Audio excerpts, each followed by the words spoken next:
The rope swayed gently in the evening wind, creaking like an old confession no one wanted to hear. Beneath the cottonwood tree, the town stood silent men with hardened faces, women clutching their shawls, watching a fate they had already decided. The girl did not scream. She could not. Her dark eyes, wide and unblinking, searched the crowd for something that never came mercy. They called her the mute Apache, a nameless shadow, a problem to be erased before nightfall. No trial, no questions. No one bothered to learn why she never spoke or where she came from. They never imagined that silence could be sacred or dangerous. As the sun bled into the horizon, no one noticed the distant dust rising beyond the hills. No one sensed that every knot tied that evening would soon tighten around their own throats. And no one, not a single soul, realized they were about to awaken the wrath of a man whose bloodline ruled the land long before this town ever existed. Because the girl hanging from that tree was not helpless. She was the daughter of a chief. Before we step into this powerful story, take a moment to tell us where you're listening from and what time it is in your corner of the world. I love reading your comments. And if stories of the Wild West, forbidden love, and haunting choices speak to you, don't forget to subscribe to the channel so you won't miss what comes next. They first noticed her on a morning when the desert wind carried more dust than sound. She stood at the edge of the street just after sunrise, where the packed dirt met the shadow of the saloon. She was barefoot. Her dress, once pale, now the color of old sand, hung loosely from narrow shoulders. Dark hair fell down her back in a single thick braid tied with a strip of worn leather. She did not beg. She did not ask. She simply stood there still as a fence post watching the town wake up. Someone muttered Apache. The word passed from mouth to mouth like a bad taste. She did not respond. She never did. By noon, everyone knew about her. Jacob Reed saw her first from behind the bar, squinting through the window as he wiped a glass that would never truly be clean. He had lived in Dry Creek long enough to recognize trouble before it announced itself. And an Apache girl, alone, mute or not, was trouble by its very existence. "She's been there all morning," he said to no one in particular. A ranch hand shrugged. "Maybe she's lost." Jacob snorted. "Apache girls don't get lost. They get sent." The girl's eyes lifted briefly at the sound of laughter spilling from the saloon doors. For a moment, something flickered across her face, an expression too fast to name. Then it vanished, replaced by the same calm stillness. Caleb Whitmore noticed her later when the sun was high and unforgiving. He had come into town for supplies, nothing more. Flour, lamp oil, a new horseshoe if the price wasn't an insult. He had no interest in people, least of all strangers who carried the weight of history in their bones. But when he passed her, something made him slow. It wasn't her clothes or her silence.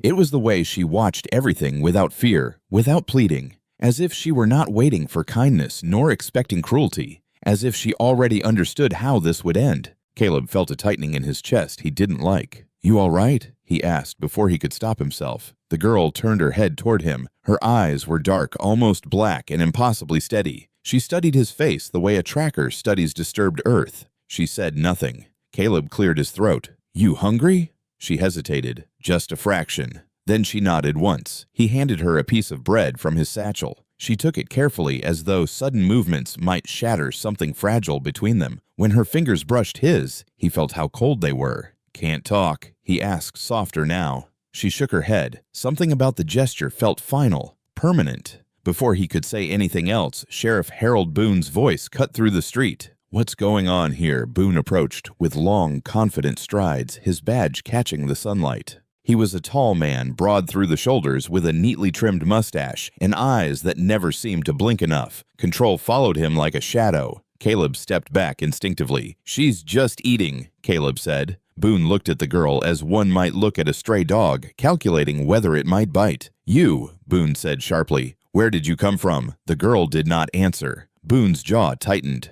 "I asked you a question." Caleb spoke again. "She doesn't speak." "So I see," Boone replied. "That doesn't make her harmless." The townspeople had begun to gather, drawn by instinct and habit. Fear liked an audience. "She Apache?" someone asked. Boone didn't take his eyes off her. "Aren't you—" The girl reached up slowly and touched the small beaded charm at her throat. It was shaped like a wolf's tooth, worn smooth with age. Her fingers lingered there, then fell back to her side. Boone smiled thinly. "That answers that." "She hasn't done anything," Caleb said. Boone finally turned to him. "Yet."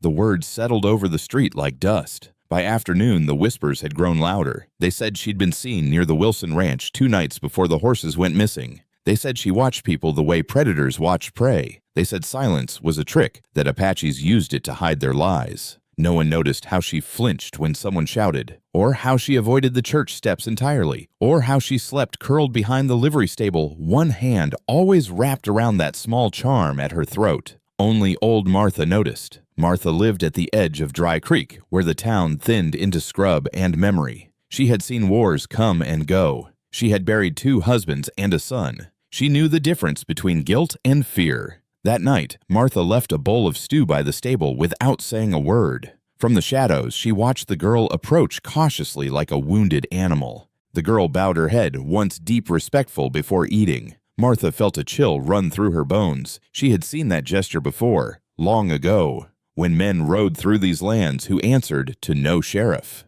The next morning, the trouble began in earnest. A crate of whiskey went missing from behind the saloon. Jacob Reed was furious. "She was lurking around here yesterday," he said loudly. "I saw her." Boone didn't ask for proof. By noon, the girl was dragged into the sheriff's office. She did not resist. Caleb arrived too late to stop it. He stood outside, fists clenched, listening to Boone's voice through the door, sharp, accusing. "Where did you hide it? Silence!" "Who are you working with? Silence!" Boone slammed his hand on the desk. "You think you're clever." Inside, the girl sat straight-backed on a wooden chair, her eyes lowered now, not in shame, but in restraint. Her hands trembled slightly in her lap. In her mind, images flickered like distant firelight, tall pines instead of cottonwoods, voices speaking a language older than this town, a man with a scarred face and kind eyes lifting her onto a horse. Her father. She closed her eyes. Boone leaned in close. "You people always think you can come back, that the land remembers you." He straightened. "Dry Creek won't make that mistake." When the door finally opened, Boone stepped out, adjusting his belt. "She's staying put," he announced, "until we figure out what she is." Caleb met his gaze. "And if you're wrong," Boone smiled without warmth, "then she'll learn what happens when you wander where you don't belong." Behind him, through the open doorway, the girl looked up. Her eyes met Caleb's one last time. And for the first time since she arrived in Dry Creek, fear showed on her face, not for herself, but for what she knew was already moving toward them from beyond the hills. The cell smelled of damp wood and old iron. Eliza sat on the narrow bench with her hands folded neatly in her lap, her back straight, despite the rough wall pressing into her shoulders. A single window high above let in a strip of light, thin as a blade. Dust floated through it, slow and patient, as if time itself had decided to linger. She listened. Not with her ears alone, but with the whole of her body. Outside, boots crossed the wooden walkway. Voices rose and fell, some sharp with anger, others hushed with uncertainty. Every sound painted a picture in her mind. She had learned long ago that silence sharpened the senses. It taught you what words often hid. Sheriff Boone paced on the other side of the bars. "You know," he said casually, "most people start talking once they realize no one's coming to help them." Eliza did not look up. Boone stopped pacing. The pause was deliberate. He wanted her attention. "You're alone here," he continued. "No tribe, no kin, no name anyone cares to remember." Her fingers tightened around the small wolf-tooth charm at her throat. Boone noticed. "That thing important to you?" He reached through the bars suddenly and tugged at the cord. Eliza gasped, not a sound, but a sharp intake of breath that betrayed her control. She clutched the charm instinctively, her eyes flashing up to his for the first time since he'd begun speaking. There it was. Not fear. Warning. Boone chuckled and released the cord. "Thought so." He turned away. "Think on it. Silence won't save you." When his footsteps faded, Eliza closed her eyes. Memories came unbidden. A fire burning low beneath the stars. The smell of sage. Her father's voice deep steady telling her that some people spoke too much, and others spoke only when it mattered. He had placed the charm around her neck himself. For protection, he'd said. And remembrance. She pressed it to her chest now and breathed slowly the way he had taught her when fear crept close. Outside, Dry Creek buzzed like a disturbed nest. By evening, the story had already changed. She confessed, someone said. She smiled when Boone accused her, another added. Jacob Reed slammed his fist on the saloon counter. "My whiskey didn't walk off on its own." Evelyn Boone stood near the doorway, her arms crossed tightly. She had watched the girl being dragged through the street earlier that day, had seen how her bare feet scraped against the dirt, how she stumbled once and was yanked upright without mercy. "She's just a girl," Evelyn said quietly. Jacob scoffed. "She's Apache. That doesn't make her guilty." Jacob leaned in, lowering his voice. "You forget what they did out by Red Hollow families slaughtered in their beds."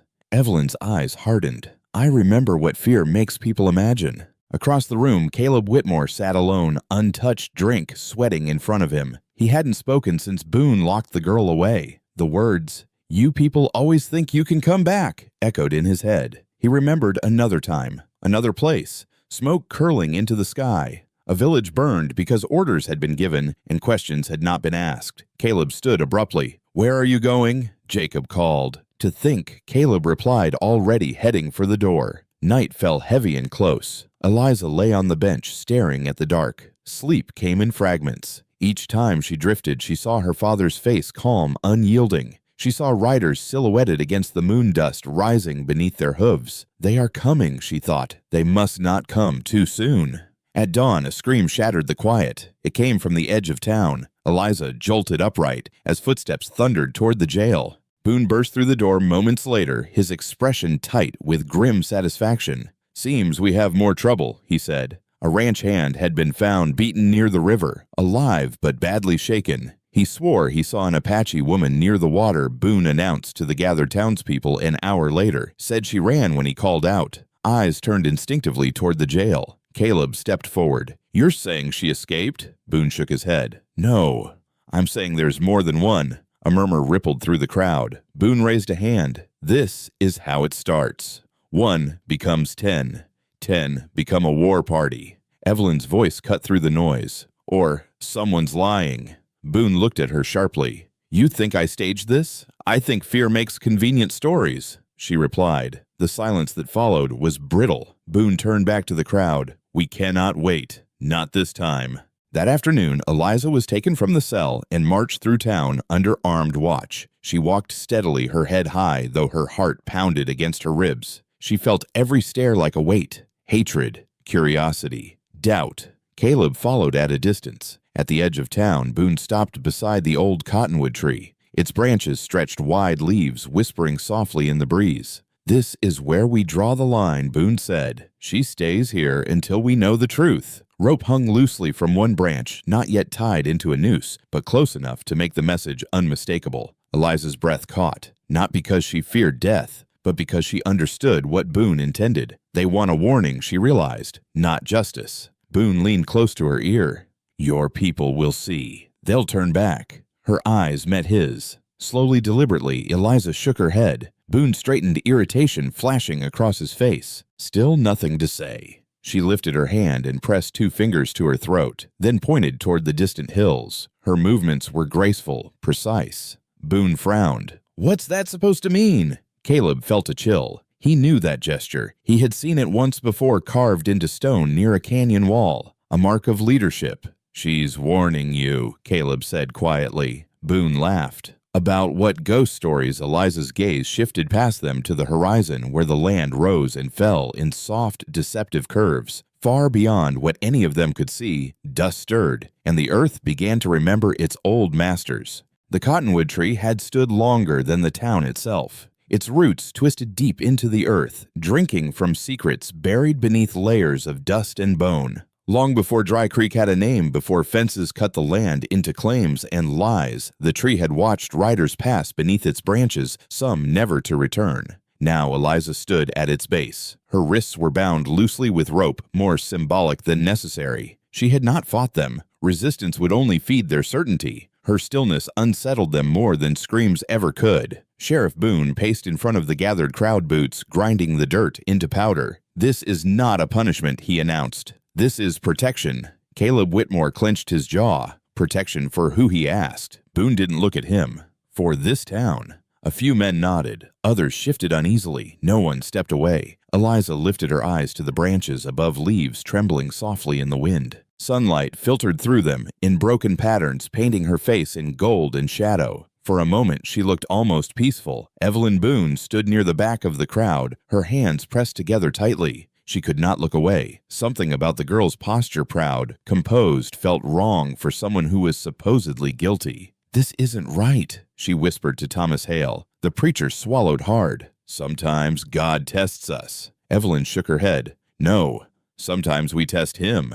Boone raised his voice again. "Until we know who she is and why she's here, she stays. If her people come looking—" His gaze flicked deliberately to Eliza. "They'll see we mean business." The words settled like ash. Caleb stepped forward. "You're using her as bait." Boone finally turned. "I'm using her as insurance. You don't know what you're inviting." Boone smiled thinly. "I know exactly what I'm stopping." He gestured to the men holding the rope. "Tie it." Eliza felt the rope brush her neck, not tight, not yet, just enough to make the intention unmistakable. Her breath slowed. In her mind, she spoke words no one could hear. "Father, forgive them. They do not know whose shadow they stand in." As the sun dipped lower, the town began to disperse. Boone ordered guards posted nearby. The rest returned to their homes, and worries convinced the danger was contained. But danger, Eliza knew, did not wait patiently. Night came swift and quiet. The guards sat by a small fire rifles across their knees. They spoke in low voices, trying to convince themselves this was no different from any other duty. Eliza stood silently beneath the tree, the rope slack but present. She did not struggle. She did not plead. She listened. Somewhere far beyond the hills, an owl cried a long, low call that echoed once then again. Her heart skipped. That sound was no accident. She lifted her chin slightly and answered, not with her voice, but with motion. Her fingers moved subtly, tracing a sign against her palm, then the air. A call. A promise. One of the guards frowned. "Did you see that?" "See what?" He shook his head. "Nothing." But unease had already crept in. At the edge of town, old Martha watched the cottonwood from her porch. She had wrapped herself in a shawl, despite the heat, her hands trembling. "They've done it now," she murmured to the dark. Caleb did not sleep. He sat on his bunk boots, still on, staring at the wall. Every instinct he had, honed in blood and regret, screamed that this was wrong. That this was how wars began, not with battles, but with small acts of arrogance. Just before dawn, he rose and saddled his horse. He did not know what he intended to do, only that staying still felt like another crime. The sky lightened slowly, bleeding pale blue into the night. Eliza watched the horizon. She felt it before she saw it, the faint vibration beneath her feet, a whisper through the ground. The earth, speaking a language older than fear. Dust rose in the distance. At first it looked like nothing more than the wind stirring the plain, but it grew, thickened, moved with purpose. One of the guards stood. "You see that?" Another squinted. "Riders," the word rippled through them. They reached for their rifles. Boone arrived moments later, drawn by the commotion. He climbed onto a crate to see better, his expression hardening as the truth revealed itself. A line of riders crested the hill, not scattered, not hurried, ordered, silent. They moved like a single breath, dark figures against the rising sun. No war cries, no raised weapons, just the steady advance of men who knew exactly where they were going. Boone's confidence wavered for the first time. "How many?" someone asked. Boone swallowed. "Enough." Eliza closed her eyes briefly. Too soon, she thought. Caleb rode in from the east, reining in hard when he saw the riders. His gaze snapped to the tree and to Eliza standing beneath it, unbroken. Something inside him shifted. This was not a rescue. This was a reckoning. The riders stopped just beyond rifle range. At their center rode a man taller than the rest, his hair streaked with gray, his posture straight as a blade. A scar cut across his cheek, old pale earned. "Chief Nantan Lupa." He raised one hand. Every rider halted instantly. The silence that followed was absolute. Nantan Lupa's eyes fixed on the cottonwood tree, on the rope, on the girl beneath it. His expression did not change, but the air did. He dismounted slowly and walked forward alone. Boone stepped ahead, trying to reclaim control. "This is private land." Nantan Lupa did not answer. "Aye." He stopped a few paces from Eliza and looked at her fully for the first time. Her eyes met his. No fear, no tears, only recognition. He reached out and touched the charm at her throat with reverent fingers. A breath left him sharp, controlled. Then he turned to Boone and spoke in a voice that carried across the plain like thunder held in check. Who, he said, decided her life was theirs to threaten? No one answered. The rope swayed gently in the morning breeze. The silence stretched so long it seemed to press against every chest in Dry Creek. Chief Nantan Lupa stood motionless, his hand still resting lightly against the charm at Eliza's throat. It was a gesture both intimate and ceremonial, one that spoke of blood ties deeper than words. Those who understood Apache ways felt it like a tremor beneath their feet. Those who did not felt only unease. Boone cleared his throat. "She's under my authority," he said, forcing his voice to hold steady. "This is a lawful matter." Nantan Lupa's gaze shifted slowly from Eliza to the sheriff. His eyes were dark, reflective, and utterly unreadable. "Law," he repeated, tasting the word. "You speak it as if it lives in the rope you placed on her neck." A murmur rippled through the townspeople. Boone straightened his shoulders. "Your people have no claim here." Nantan Lupa turned his head slightly, gesturing toward the hills behind him. "Those lands remember my father's father. They remember her mother's footsteps. This tree remembers too."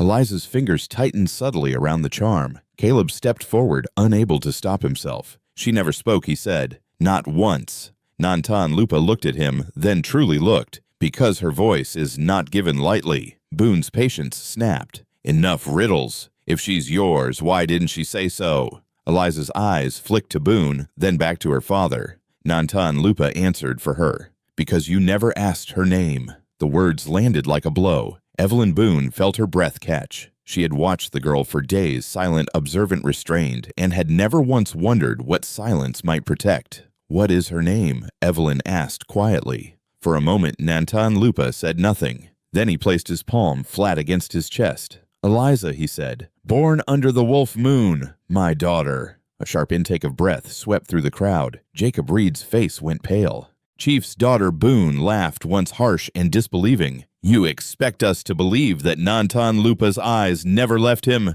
You expect me to lie for mercy?" The riders behind him shifted a low, collective movement, like wind through tall grass. Caleb felt a weight settle in his gut. Everything he had sensed the girl's bearing her restraint, the warning in her eyes, now aligned into a single terrible truth. "She was never bait," Caleb said softly. "She was a boundary." Boone's jaw tightened. "Even if what you say is true, she trespassed. She was near the saloon when goods went missing. She was seen near the river before the attack." Eliza shook her head sharply. Nantan Lupa lifted a hand, stopping her. "My daughter walks where she wills. That is not guilt." He turned back to Boone. "And the man at the river. Did he see her face?" Boone hesitated. "He said a woman ran." "A woman," Nantan Lupa repeated. "Or fear wearing a shape." The preacher, Thomas Hale, stepped forward, trembling. "Sheriff, perhaps we should reconsider." Boone shot him a look. "Stand down." Nantan Lupa's voice hardened. "You bound her without trial. You placed a rope where a question should have been." Boone gestured sharply to the guards. "She's accused. This town decides its own justice." For the first time, Nantan Lupa's composure cracked. "Justice," he said quietly. "You confuse it with convenience." He turned to Eliza and spoke to her in Apache, his voice low, urgent. She responded with a series of signs, precise, controlled her hands, telling a story her mouth could not. Caleb watched, struck by the grace of it. This was no helpless girl. This was a woman trained to observe, to endure, to remember. Nantan Lupa's jaw clenched. "She says he translated slowly that she came alone, that she wished no harm, that she believed silence might keep blood from the ground." A bitter smile touched his lips. She was wrong. Boone scoffed. "So now you threaten us." Nantan Lupa stepped closer, his presence commanding without aggression. "I warn you." The riders behind him dismounted in unison. Metal whispered as weapons were adjusted, not raised, but ready. Evelyn Boone stepped forward suddenly. "Harold," she said, her voice shaking but firm. "Look at her. Does she look like someone who deserves this?" Boone did not answer. "She never fought." Evelyn continued. "She never spoke. She never even begged." Boone's hand twitched near his holster. Nantan Lupa watched him carefully. "This is the moment," he said. "Choose." Caleb's mind raced. He knew Boone. Pride would not allow retreat, not publicly, not now. "We can untie her," Caleb said quickly. "Let her go. No one needs to die." Boone laughed sharp and brittle. "You think I can just what apologize?" "Yes," Evelyn said. "I think you can." Boone turned on her. "You don't understand what it means to show weakness." Nantan Lupa's gaze hardened. "Weakness," he said, "is mistaking power for righteousness." The rope stirred in the breeze. Eliza lifted her eyes to Boone. Slowly, deliberately, she raised her bound hands and touched the rope at her neck. Then she placed her palm flat against her chest and bowed her head, not in submission, but in dignity. A challenge. Boone's face flushed. Enough, he snapped. This town will not be threatened. He turned sharply. Finish it. For a heartbeat, no one moved. Caleb felt his blood turn to ice. Boone. The sheriff drew his pistol not to shoot, but to command. I said finish it. The guards hesitated, glancing between the chief, the riders, and the girl beneath the tree. Nantan Lupa's voice dropped to a whisper that carried farther than Boone's shout. If you do this, he said, there will be no forgetting, no forgiveness, only memory. Eliza's eyes closed. Somewhere beyond the hills, thunder rolled low distant out of season. A guard reached for the rope, and, in that instant, Caleb understood that whatever happened next would not just decide Eliza's fate. It would decide whether Dry Creek deserved to exist at all. The guard's fingers brushed the rope. Time slowed to a terrible, deliberate crawl. Caleb took a step forward, his hand raised not in threat, but in surrender. Wait, he said. Just wait. Sheriff Boone didn't look at him. His eyes were fixed on the chief, on the line of riders on the way. The town's control was slipping through his fingers like dry sand. Do it, Boone repeated, his voice thin with strain. The guard swallowed. Sweat traced a path down his temple. He glanced at Eliza, at her closed eyes, at the calm in her face that felt like an accusation. His grip faltered. Then Boone fired his pistol into the air. The crack split the morning open. The guard flinched and pulled. The rope tightened. Eliza's body jerked forward as the slack vanished, her breath stolen in a silent gasp. The crowd cried out as one, a sound of horror and inevitability tangled together. Stop! Evelyn screamed. Nantan Lupa moved. Not fast, not reckless. He lifted one hand. Every Apache rider raised his weapon not to strike but to aim at the ground in front of them. The message was unmistakable. We will not be the first to spill blood, but we will be the last. Caleb lunged toward the tree, shoving the guard aside with a force born of desperation. He grabbed the rope, digging his heels into the dirt, straining against it. Cut! It, he shouted. A knife flashed in the hands of old Martha, who had somehow reached the front of the crowd. Her hands shook, but her eyes were clear. Before she could reach the rope, Boone seized her wrist. You stay out of this, he barked. This is exactly where I belong, she spat back. Eliza's feet barely touched the ground now. Her bound hands trembled, fingers clawing uselessly at the air. Her face had lost its calm, but not its dignity. She did not thrash. She did not plead. She endured. Nantan Lupa's expression did not change, but something behind his eyes shattered. Enough, he said softly. The word was not loud. It did not need to be. He lifted his other hand. From the hills came a sound Dry Creek had never heard before. Not a scream, not a shout, but a deep, resonant horn call that rolled across the plain like thunder shaped into breath. The earth seemed to answer it. Boone froze. What is that? Someone whispered. Caleb felt it in his bones. Reinforcements. Not a charge, but a closing circle. Boone's confidence collapsed into rage. You think you can scare us? He raised his pistol this time, not in the air. Caleb saw the movement before anyone else. He released the rope and threw himself between Boone and Eliza. The shot rang out. The bullet tore through Caleb's shoulder, spinning him to the ground. Pain exploded white hot, but he stayed conscious. His body curled instinctively toward the rope, toward her. The crowd screamed. Evelyn rushed to Caleb's side, pressing her hands to the wound. Harold, she cried, look what you've done! Boone stared at the blood spreading through the dust, his face pale with shock. He stepped in the way. Nantan Lupa dismounted fully and walked forward, his steps measured, deliberate. He did not look at Boone. His eyes were on his daughter. Eliza, he said, his voice steady despite the storm inside him. Her eyes fluttered open. She looked down at Caleb, crumpled at her feet, blood staining the ground. Something in her broke. She tried to scream. No sound came, but her hands moved fast, urgent, a language of grief and fury carved into the air. Nantan Lupa understood every word. He reached the tree and lifted his knife, not in threat, but in mercy. With one clean motion, he cut the rope. Eliza collapsed into his arms. The town held its breath. Nantan Lupa cradled his daughter against his chest, his forehead resting against her hair. For a moment, he was not a chief. He was a father who had arrived seconds too late. He looked up slowly. Now he looked at Boone.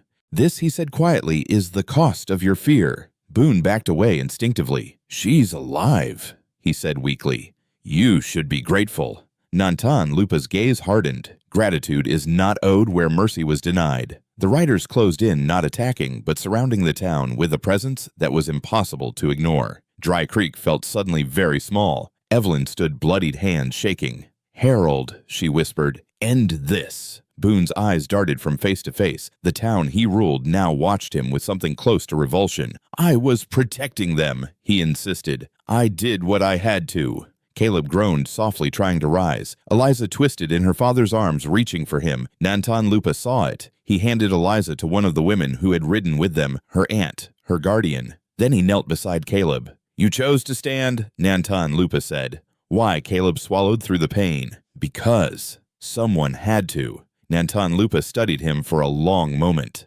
Then he nodded once. He stood and turned back to Boone. "You will answer for this," he said. "Not with blood, with consequence." Boone laughed bitterly. "You think you can judge me?" Nantan Lupa gestured to the town. "They already have." The riders tightened the circle. The horn sounded again, closer now. Boone realized too late that the choice had passed from his hands, and Dry Creek stood on the edge of a punishment far worse than the rope it had tried to use. Morning light revealed the truth more cruelly than darkness ever could. Dry Creek lay surrounded not by raised weapons or shouted threats, but by quiet certainty. Apache riders stood at measured distances, their horses calm, their presence absolute. No one was tied, no one was struck, and yet the town felt as if the ground itself had closed its fist around them. Chief Nantan Lupa stood at the center, Eliza seated nearby on a folded blanket, her breathing shallow but steady. A healer worked gently at the marks on her neck, murmuring words meant to soothe the spirit as much as the body. Caleb lay a short distance away, his shoulder bandaged with practiced hands. Blood loss had left him pale, but his eyes were clear. He watched Eliza whenever she stirred, relief and dread mingling in his chest. Sheriff Boone stood apart unarmed, now his badge dulled by dust. Nantan Lupa addressed the town without raising his voice. "You feared what you did not know," he said. "Fear does not excuse cruelty, but it explains it." Some of the townspeople shifted uncomfortably. Others lowered their eyes. "You took my daughter," he continued, "not with knives or bullets, but with silence and rope. That is worse." Boone bristled. "You got her back." Nantan Lupa turned to him. At what cost? Boone had no answer. Nantan Lupa gestured to the hills. "We could burn this place. We will not. We could take lives. We will not." A breath passed through the crowd, relief sharp and guilty. Instead, the chief said, "We will take what you cannot afford to lose." Boone laughed harshly. "What's that?" Nantan Lupa's eyes did not waver. "Your illusion of control." He motioned to the riders. One by one, Apache warriors rode forward, not toward the townspeople, but toward the outlying ranches. Gates were opened, fences dismantled, water rights reclaimed, trade routes quietly redirected. No threats, no violence, just absence. By noon, Dry Creek understood. The supply wagons that usually arrived like clockwork did not come. The river access they depended on was blocked not by force, but by ownership, older than any deed Boone could produce. The land itself had chosen. Evelyn Boone approached the chief, her face drawn but resolute. "What happens now?" Nantan Lupa looked at her with something like respect. "Now you decide who you are without the power you abused." She nodded slowly. Boone exploded. "This is extortion." "No," Nantan Lupa replied. "This is memory." Boone stepped forward, rage stripping away caution. "You think this makes you righteous?" Nantan Lupa stepped closer. "I think it makes you accountable." The townspeople watched, really watched for the first time. They saw not a savage chief, but a man who had arrived with restraint and left them with reflection. Caleb pushed himself upright, wincing. He caught Nantan Lupa's attention. "You spared them," Caleb said. Why? Nantan Lupa studied him. "Because my daughter still lives, and because killing would teach nothing." Eliza stirred, then sitting up with effort. Her eyes found her father's, then Caleb's. She reached for a stick and pressed it into the dirt, drawing careful symbols, lines, and curves that form meaning. The healer translated softly. "She says, silence can be broken without blood." Nantan Lupa's jaw tightened with pride. Boone watched this exchange, something hollow opening inside him. He saw the town slipping from his grasp, not through rebellion, but through awakening. That afternoon, the chief issued his final judgment. "Sundown," he said. "That is your time." To leave, Boone demanded. Nantan Lupa shook his head. "To choose." The words followed Boone like a sentence. As the sun dipped, townspeople gathered quietly, thoughtfully. Some approached Eliza with offerings, breadwater, a blanket. She accepted them with a nod, her eyes gentle but distant. Old Martha knelt before her. "I should have done more." Eliza touched her hand, forgiving without words. Caleb stood beside Eliza as twilight painted the sky. "I'm sorry," he said. For all of it. She looked at him, then lifted her hand, tracing a small circle in the air, a sign he now understood meant wounds can teach. When darkness fell, Boone stood alone in the square. No one joined him. Evelyn placed his badge at his feet. "I can't follow you anymore," she said quietly. "Not after today." The words broke something final. Nantan Lupa mounted his horse. "We leave at dawn," he announced. "This land will remember today. So should you." As the riders turned away, Dry Creek felt the weight lift and the shame settle in its place. Boone stared into the dark, understanding too late that his punishment was not exile or death. It was being seen and remembered. Dawn arrived without mercy. The sky over Dry Creek faded from ink to ash, then to a pale, accusing blue. It was the kind of morning that revealed everything: dust on boots, blood on bandages, regret on faces that had slept poorly. Roosters crowed uncertainly, as if even they sensed the day did not belong to them. Eliza stood at the edge of the Apache camp, wrapped in a clean blanket. The marks on her neck were darker now, blooming like bruised petals. She touched them lightly, then let her hand fall. Pain was not new to her. What lingered was something else, a heaviness behind the ribs where trust once lived. Caleb approached slowly, his arm bound tight against his chest. Each step sent a dull throb through his shoulder, but he welcomed it. Pain was simpler than memory. "You should be resting," he said. Eliza looked at him, then at the horizon where her people prepared to ride. Horses snorted softly. Leather creaked. Everything was deliberate, final. She picked up a stick and drew in the dirt again. This time the symbols were fewer.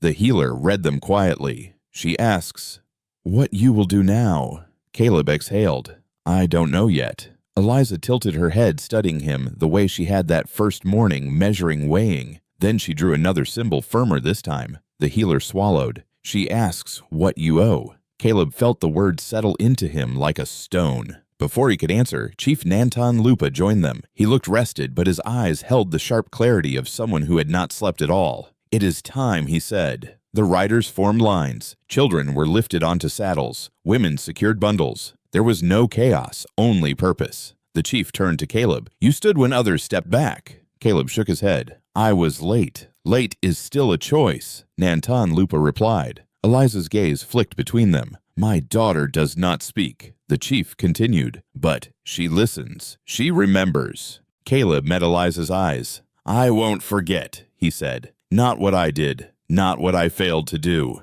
Nantan Lupa studied him for a long moment. "Words," he said gently, "are easy." Then he mounted his horse. The Apache riders began to move, flowing past the town like a river changing course. They did not look back. Dry Creek watched from doorways and porches. Some bowed their heads. Some stood rigid, as if afraid that any movement might reopen the wound they had barely survived. Sheriff Boone stood alone in the square, his badge still lying where Evelyn had left it. He stared at the departing riders with an expression that wavered between fury and something dangerously close to fear. As the last of the Apache disappeared beyond the hills, the town exhaled. Too soon.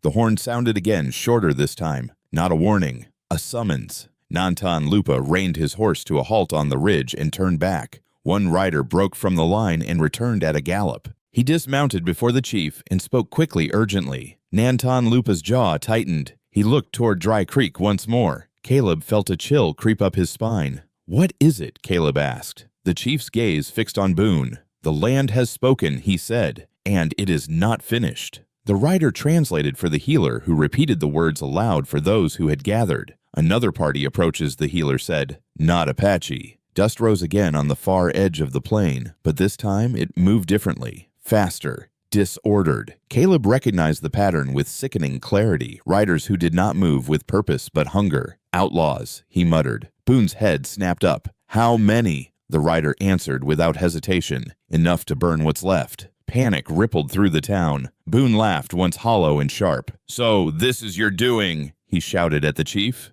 "You draw trouble and leave us to deal with it." Nantan Lupa's eyes were cold. "We did not draw them. They smelled weakness." Caleb stepped forward. "They'll hit at dusk," he said. "They always do." Boone looked around desperately. The men who had once obeyed him now avoided his gaze. Fear had a long memory. "You'll help us," Boone said to the chief. "You owe us that." Nantan Lupa considered him. "Owed?" he asked quietly. Eliza moved then. She stepped forward slow but certain and drew a single symbol in the dirt, deep, unmistakable. The healer's voice trembled. She says, "Debts can be paid forward." Caleb's breath caught. Nantan Lupa looked at his daughter, then back at the town. "We will not fight your battles," he said, "but we will not ignore the innocent." Boone's mouth twisted. "And who decides who's innocent?" Eliza met his gaze. For the first time since Dry Creek had seen her, she did not look away. Her eyes were steady, judging.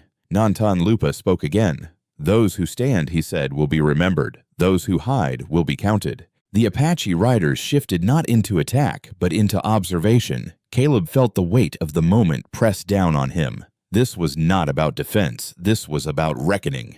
He turned to the townspeople. "We can run," he said, "or we can stand and change what this place is." No one answered at first. Then old Martha stepped forward, lifting a rifle she had not held in years. "I'm done hiding," she said.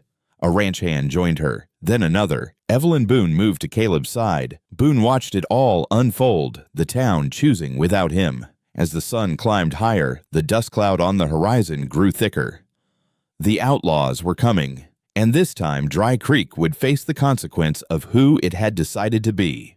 By midday, the dust cloud had thickened into a certainty. The outlaws were no longer rumor or possibility. They were men with rifles and hunger in their eyes, riding hard and fast toward a town that had not yet decided if it deserved to survive. Dry Creek moved like a body, waking from a long illness. Windows were shuttered, wagons dragged into rough barricades, ammunition counted twice, then counted again. The air filled with the sound of preparation wood scraping stone metal, clicking against metal prayers, whispered without shame. Caleb stood near the edge of town, watching the horizon. Pain pulsed through his shoulder with every breath, but he ignored it. He had lived long enough, knowing how to fight. What unsettled him was who he was fighting for. Evelyn Boone joined him, her sleeves rolled, hands steady as she passed out water. "They'll come from the south," she said. "The ground slopes there." Caleb nodded. "They'll expect us to scatter." "And will we?" He looked back at the town, at old Martha perched behind a wagon rifle braced, at the ranch hands standing shoulder to shoulder, at the women loading spare weapons without being asked. "No," he said, "we won't." Sheriff Boone hovered near the jailhouse, his movements erratic. He barked orders that went unanswered. The authority he had wielded so easily yesterday lay broken at his feet. "This is madness," he snapped. "We don't have the numbers." Caleb turned to him. "We have resolve. You squandered the rest." Boone's eyes burned. "You think this makes you better than me?" Caleb met his gaze. "No, I think it gives me a chance to be different." A horn sounded once from the ridge, not a command, but acknowledgement. Nantan Lupa watched from above his riders still. They would not intervene unless the innocent were overwhelmed. The line was clear, the lesson deliberate. Eliza stood beside her father, her blanket pulled tight against the morning chill. She watched the town below, not with hope, not with anger, but with attention. Her hand moved slow and sure, tracing signs into the dust near her feet. The healer followed her movements. She says, "A town is not its buildings. It is what people choose when fear arrives." The first shots rang out just after noon. The outlaws rode in loose formation, whooping, firing wildly to sow panic. They expected doors to close. They expected flight. They did not expect resistance. Dry Creek answered with disciplined fire. Shots cracked from behind wagons and fence posts, measured and controlled. Two outlaws went down hard, tumbling from their horses. The charge faltered. Caleb shouted commands, not as sheriff, not as leader, but as someone who knew how chaos worked. "Hold your lines, make them come to us." Old Martha fired once clean, precise, and lowered her rifle with a grim nod. "Still got it," she muttered. Boone crouched behind a barrel, shaking. He peeked out and fired wildly, hitting nothing. An outlaw broke through the left flank, riding straight toward the jailhouse. Evelyn saw him first. She raised a rifle, hesitated for half a heartbeat, and fired. The rider fell. Evelyn lowered the weapon slowly, her breath shuddering. She did not cry. Caleb caught her eye and nodded once. The fight pressed closer. The outlaws regrouped, anger replacing arrogance. They dismounted, advancing on foot, using buildings for cover. A bullet grazed Caleb's ribs. He stumbled, pain flashing bright. Eliza gasped silently. Without thinking, she broke from her father's side and ran down the slope toward the town. Eliza, Nantan Lupa called. She did not stop. Caleb saw her just as another outlaw raised his rifle. "No," he shouted. The shot rang out. Eliza dropped to the ground, not hit, but thrown by the impact of Caleb slamming into her. He had crossed the distance with a desperation he did not know he possessed. They lay tangled in the dust. Caleb rolled, shielding her with his body, as another shot struck the ground inches away. Eliza's hands flew frantic signs, cutting the air. "I know," Caleb said hoarsely. "I know." The Apache riders tensed on the ridge. Nantan Lupa's hand hovered ready. Then the town surged. Dry Creek pushed forward, not chasing, not screaming, but advancing as one. The outlaws, suddenly aware they were outmatched by something they did not understand, began to retreat. One fell, another fled. The rest broke and ran. The dust cloud thinned. Silence rushed in to fill the space left by gunfire. Caleb pushed himself up, grimacing. He looked down at Eliza. She was shaking not with fear, but with release. Her hands moved slowly now. The healer arrived, breathless, translating. She says, "You did not have to." Caleb managed a weak smile. "Neither did you." Nantan Lupa approached his face unreadable until he reached his daughter. He cupped her face, gently checking her for wounds. Then he looked at Caleb. "You have paid forward," the chief said. Caleb shook his head. "Not enough." Nantan Lupa studied him. Enough to matter. The townspeople gathered, bruised and breathless, but standing. Awing, Boone emerged last from his hiding place. He looked around at the faces that no longer sought his approval. "This could have been avoided," he said bitterly. Caleb turned to him. "It was. Yesterday." Boone's shoulders slumped. Eliza stepped forward and faced the sheriff. Slowly, deliberately, she drew one final sign in the dirt. The healer swallowed before speaking. She says, "Mercy is remembered longer than power." Boone stared at the symbol, then at the girl he had nearly killed. For the first time, he had no words. As the sun dipped toward afternoon, Dry Creek stood changed, not redeemed, but awakened. And Eliza, silent and scarred, had become the voice the town could no longer ignore. The town smelled of smoke and sweat long after the last outlaw vanished into the hills. Dry Creek stood bruised but upright, like a man who had taken a blow meant to kill and discovered to his own surprise that he was still breathing. Broken glass littered the street. A wagon wheel smoldered where a bullet had found oil-soaked wood. Someone began to laugh, a sharp, disbelieving sound, and then began to cry. Caleb sat on the steps of the mercantile, his back against the wall, eyes closed. Pain radiated from his shoulder in steady waves now that the adrenaline had faded. He welcomed it. Pain meant he had stayed. Eliza knelt beside him, her movements careful, almost reverent. She tore a strip of cloth from the edge of her blanket and pressed it gently where blood had seeped through his bandage. Her hands were steady. Her face was not. He opened his eyes. "You should be with your people." She shook her head once. He smiled faintly. "Stubborn." Her lips curved, not quite a smile, but something warmer than silence. On the ridge, Chief Nantan Lupa watched the town tend to its wounded. He saw old Martha binding a young ranch hand's arm with surprising tenderness. He saw Evelyn Boone moving from person to person, offering water, her face pale but composed. He saw Sheriff Boone standing apart, hands empty, eyes hollow. The chief dismounted and walked down the slope alone. The townspeople stilled as he approached. No one reached for a weapon. No one spoke. "This ground remembers today," Nantan Lupa said. "Not because you fought, because you stood together." A murmur passed through the crowd, uncertain, humbled. He turned to Boone. "And you?" Boone flinched as if struck. "You chose power over people," the chief continued. "You nearly taught this town the same." Boone swallowed hard. "I did what I thought was necessary." Nantan Lupa studied him. "Necessity is the lie fear tells itself." Eliza rose and stepped forward. The movement surprised everyone, including her father. She faced Boone and lifted her hand, tracing slow, deliberate signs. The healer translated voice soft. She says, "Staying is harder than leaving, and harder still is staying without changing." Boone's eyes burned. He nodded once, a brittle motion that carried the weight of something breaking. "Then I won't stay," he said quietly. Evelyn looked at him, startled. "Harold, I can't lead this place." Boone continued, voice cracking. "Not after this, not after her." He gestured toward Eliza. Shame etched deep in his face. "I resign," he said. The word echoed through Dry Creek like a bell struck clean. No one argued. Caleb felt something loosen in his chest. Nantan Lupa inclined his head. "A beginning," he said. As dusk approached, the Apache riders prepared to depart once more. This time there was no tension in the air, only gravity. Goodbyes weighed heavier than threats ever had. Eliza stood with her father, her fingers laced together. She watched the town with a gaze that was softer now, but no less watchful.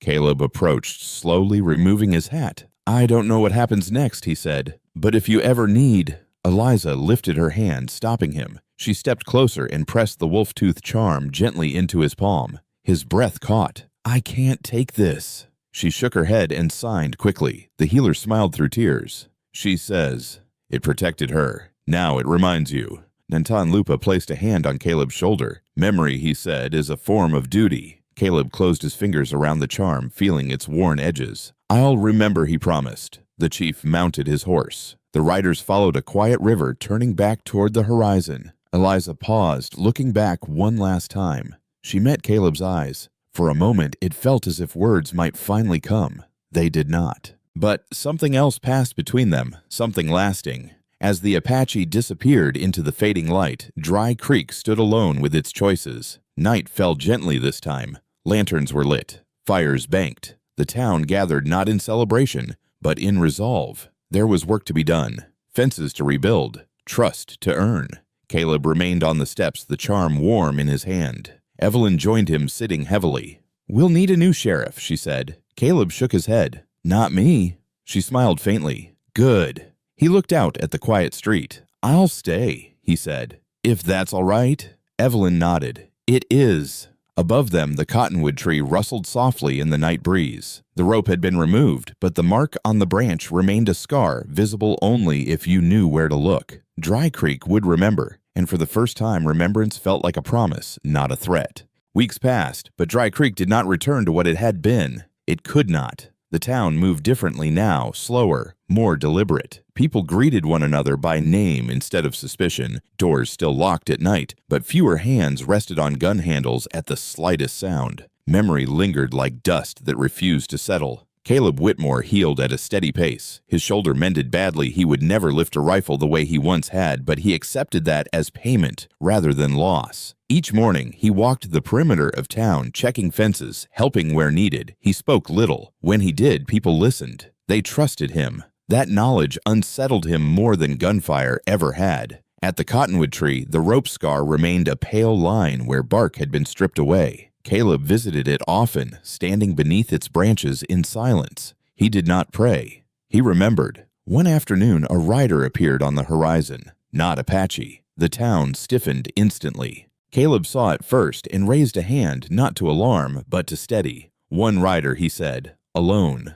The man approached slowly, deliberately. He carried no rifle across his back, no pistol at his hip. When he dismounted, he lifted his empty hands. "I bring words," he said, "not trouble." He wore Apache colors, though his accent marked him as a traitor, someone who walked between worlds. Caleb stepped forward. "From Chief Nantan Lupa." The man nodded. From his council, the town gathered as the message was delivered. The healer translated, voice measured. "The land remembers what Dry Creek did. It also remembers what it almost did." A murmur rippled. The chief asked this. The healer continued, "Will Dry Creek guard the crossing at Willow Bend? Bandits move there now. If the crossing falls, children and elders suffer first." Boone would have refused. The old Dry Creek would have argued, delayed, hidden behind excuses. Caleb felt every eye turned toward him. He exhaled slowly. "We'll guard it." The rider inclined his head. "Then the debt moves closer to being paid." That night, Caleb lay awake, the wolf-tooth charm resting against his chest.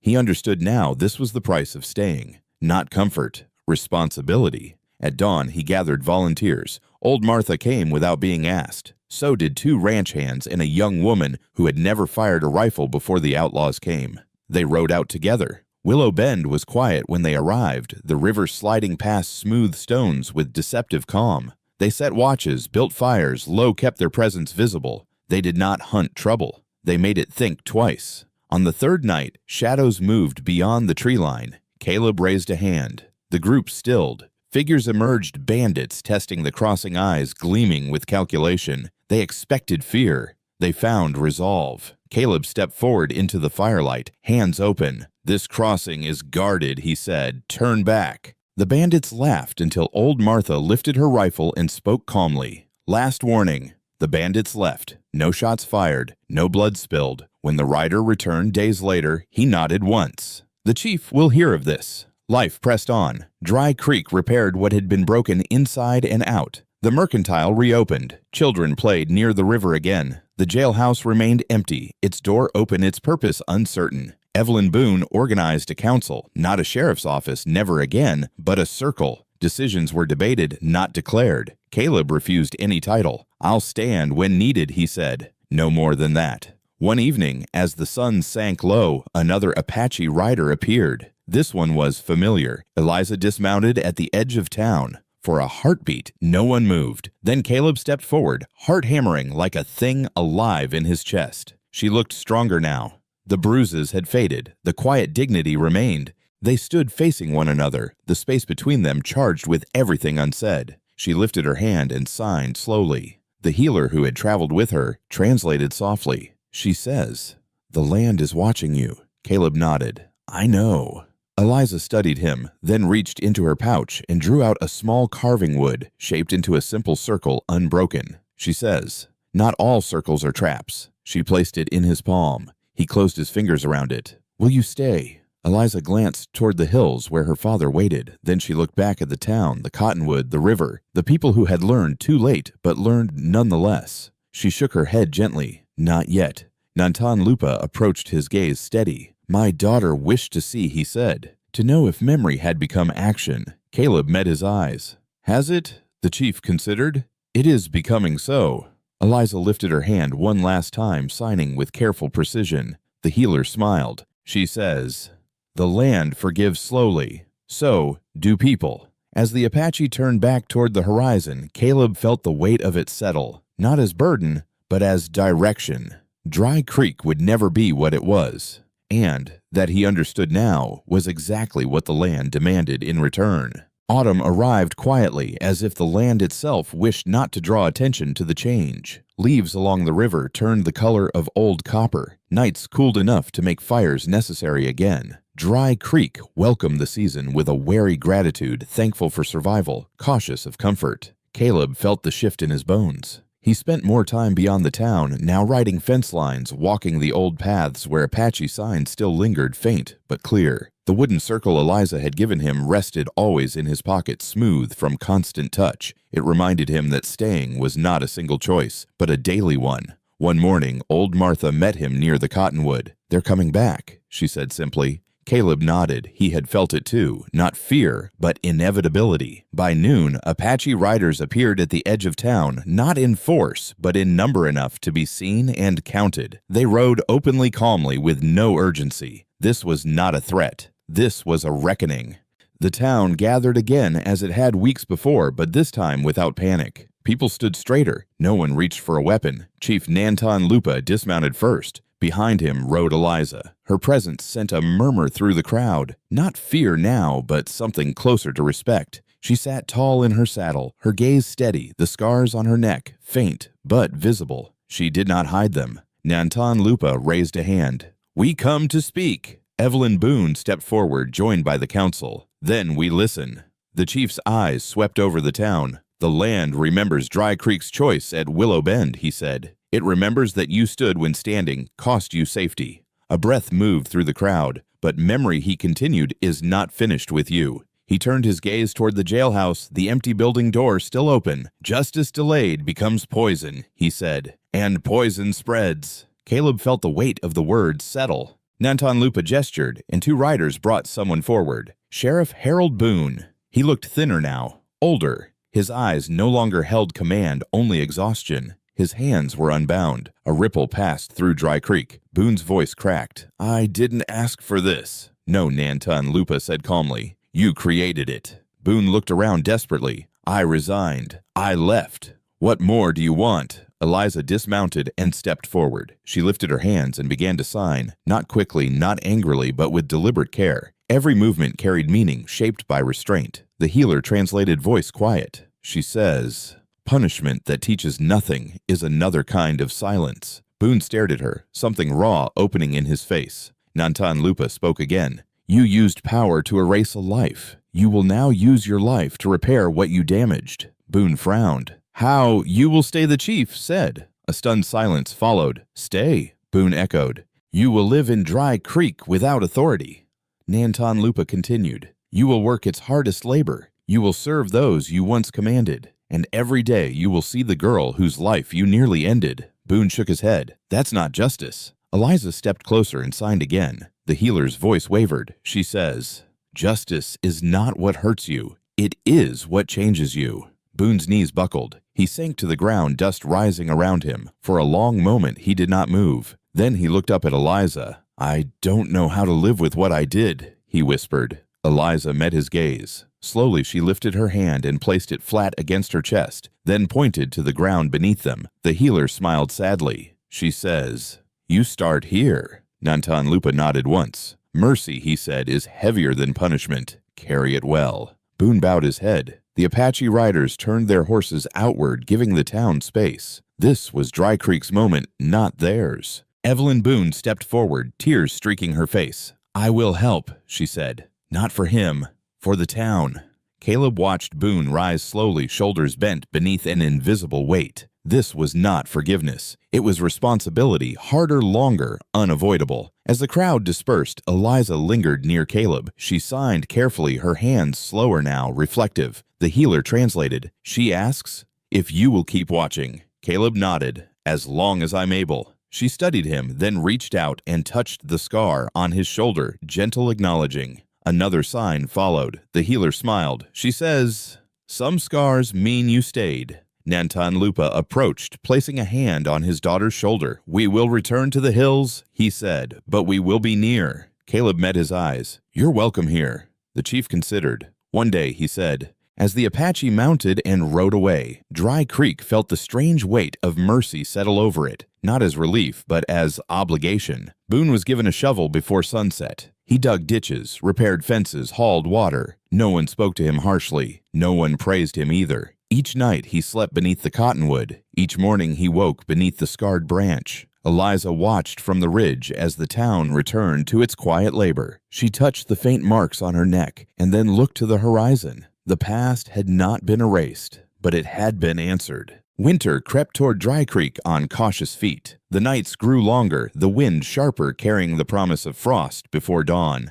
Smoke curled from chimneys again, thinner now as if the town had learned restraint even in warmth. Life did not become easier, but it became truer. Harold Boone learned that truth with every blister. He rose before the sun and worked until it sank again, his hands splitting and healing in a rhythm that left no room for pride. He repaired fences he once rode past without noticing. He hauled water to homes he had never entered. He shoveled snow from doorways whose owners did not thank him and did not need to. At night, he slept beneath the cottonwood tree, wrapped in a coarse blanket. The scar on the branch hovered above him like a question he could not escape. Caleb passed him often. They did not speak at first. One morning, as frost glazed the ground, Silver Boone struggled with a frozen pulley at the well. His fingers shook numb and clumsy. Caleb stopped and wordlessly took the other end. They worked in silence until the pulley groaned free. Boone exhaled. "You don't owe me this." Caleb nodded. "I know." The silence between them shifted, not softened, but clarified. Redemption, Caleb understood, was not forgiveness given. It was endurance witnessed. The town adjusted to Boone's presence, the way one adjusts to a scar, never forgetting, but no longer staring. Children passed him without fear. Old Martha watched him from her porch, saying nothing, her gaze sharp and measuring. One evening, she handed him a bowl of stew. "You look half-starved," she said gruffly. Boone accepted it with trembling hands. "Thank you," she snorted. "Don't thank me. Just don't waste it." It was the closest thing to mercy he had known in years. Caleb spent more time along the river, now patrolling the crossing at Willow Bend. Word spread that Dry Creek stood watch not as conquerors, but as caretakers. Bandits avoided the place. Travelers stopped and traded fairly. The land responded. Grass grew thicker where fences had once choked it. The river ran clearer. Even the cottonwood seemed to stand taller, its leaves whispering less angrily in the wind. One afternoon, as Caleb walked the bend, he found fresh tracks beside his own. Apache. He followed them to the ridge. Eliza waited there, wrapped in a dark cloak, her breath visible in the cold air. She looked older somehow, not in years, but in presence. As if winter had shaped her into something quieter and stronger. Caleb approached, yet slowly respectful of the space she held. She greeted him with a nod and signed carefully. The healer who had traveled with her translated softly. She asked if the town still stands. Caleb smiled faintly. "It does."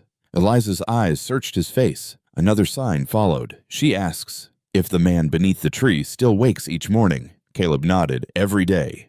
Eliza closed her eyes briefly as if setting something down. She stepped closer and pressed a small bundle into Caleb's hands, sage wrapped in cloth. She says, "The land listens when pain is acknowledged." Caleb swallowed. "Tell her."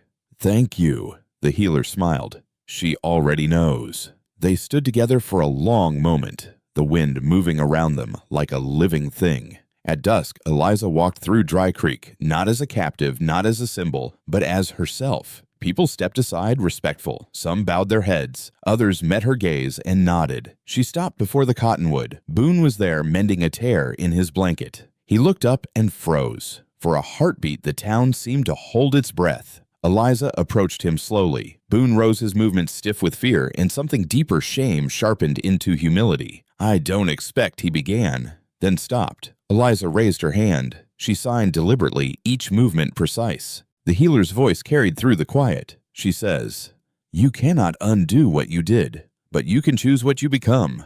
Boone's eyes filled. He nodded, unable to speak. Eliza reached out, not touching him, but touching the scar on the tree above them. Another sign. She says, "Scars remind us where not to return." Eliza stepped back. She did not forgive him. She did not need to. That night, snow fell softly for the first time that season. Caleb stood beneath the cottonwood, the sage burning low in his hand, smoke curling into the branches. He thought of the choices that had led them here, of silence, mistaken for weakness, of mercy, mistaken for surrender. The land breathed around him, slow and patient. In the morning, Boone was gone from beneath the tree. Panic rippled briefly through the town until old Martha found him at the river, clearing debris where ice had begun to gather.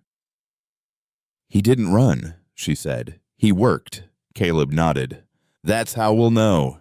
Weeks later, as winter deepened, a child fell through thin ice near Willow Bend. Boone was closest. He did not hesitate. He plunged into the freezing water, hauling the child free with hands that barely obeyed him. When he collapsed on the bank, shaking violently, Caleb and others dragged him back to town. He survived, barely. As Boone recovered by the fire, Eliza stood in the doorway, having returned quietly that morning. She watched him breathe. Then she turned to Caleb and signed one final time. The healer smiled, eyes wet. She says, "The land sees."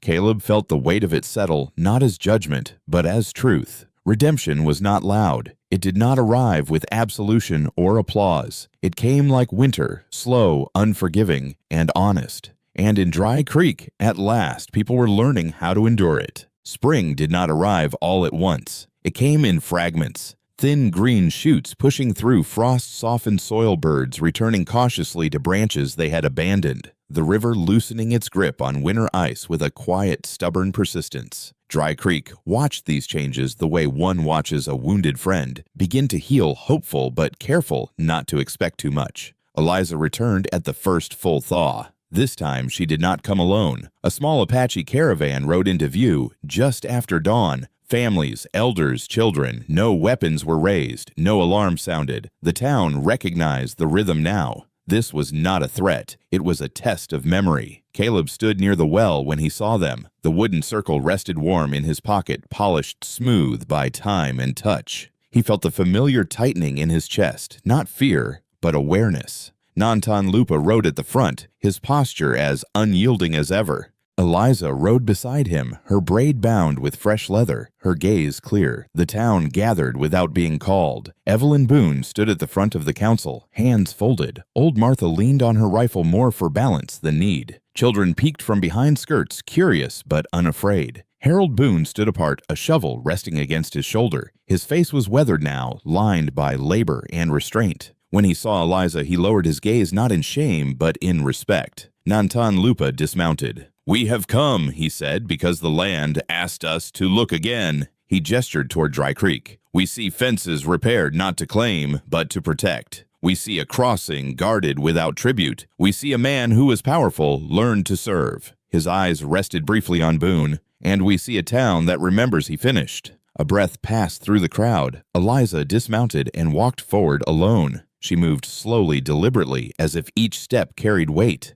She stopped beneath the cottonwood tree and looked up at the scarred branch. The mark remained faded but visible. She reached out and touched it lightly. Then she turned to the town. Her hands lifted. She signed. The healer translated voice steady but thick with emotion. She says, "This place once tried to silence her. Now it listens." Eliza's gaze found Caleb. She stepped closer and signed again, her movement softer now, more personal. She says, "You stayed when leaving would have been easier." Caleb swallowed. "I stayed because someone had to."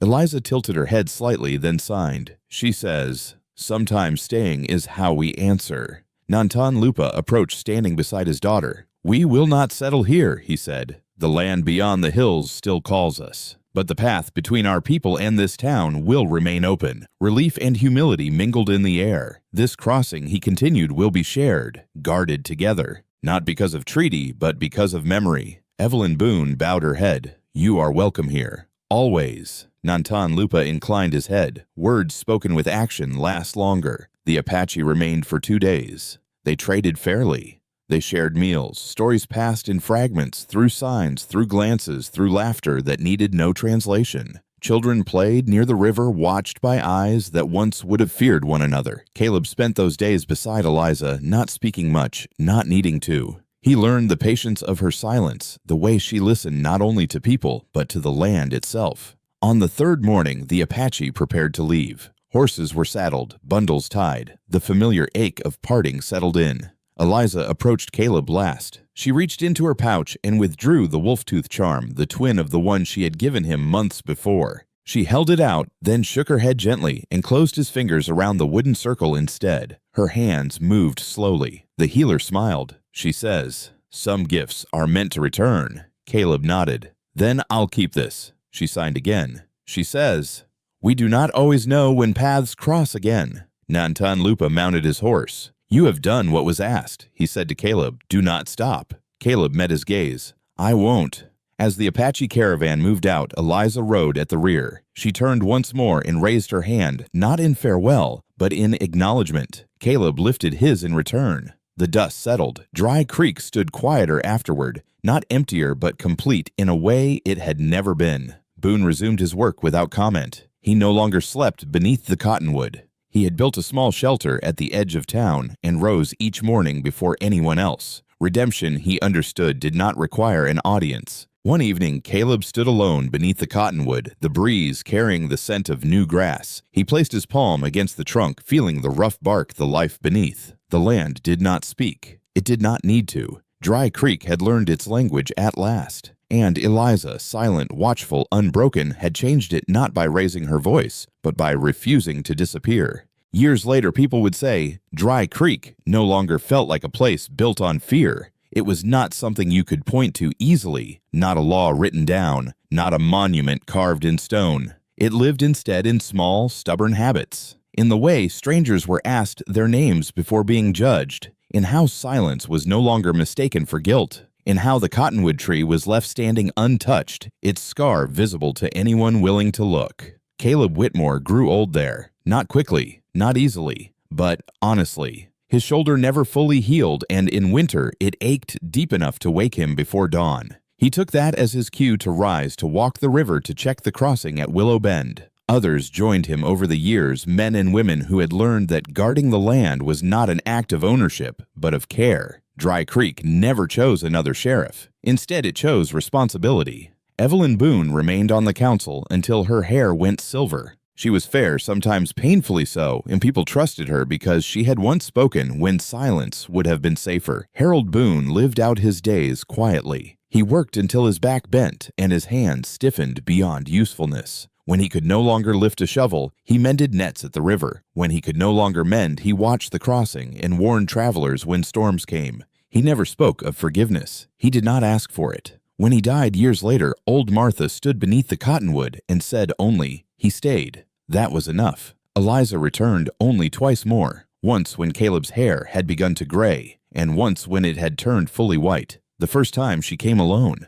Caleb recognized her from the ridge, even before the rider reached town. Some things do not change with time. Her posture was the same, calm, grounded. Her eyes still held that deep, listening stillness. They walked together along the river without speaking.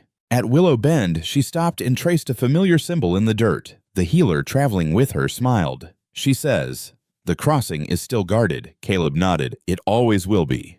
Eliza looked at him for a long moment. Then she placed her hand over his heart, felt its slow, steady rhythm, and nodded once. She left before nightfall. The second time she returned, Caleb was already dying. He knew it the way one knows winter will not pass quietly without fear. He spent more time beneath the cottonwood, now sitting against its trunk, listening to the wind move through branches that had once borne a rope. Eliza came at dusk. No one announced her arrival. No one needed to. She knelt beside him, her presence gentle and grounding. She took his hand, her grip warm and sure. Caleb smiled faintly. "You came."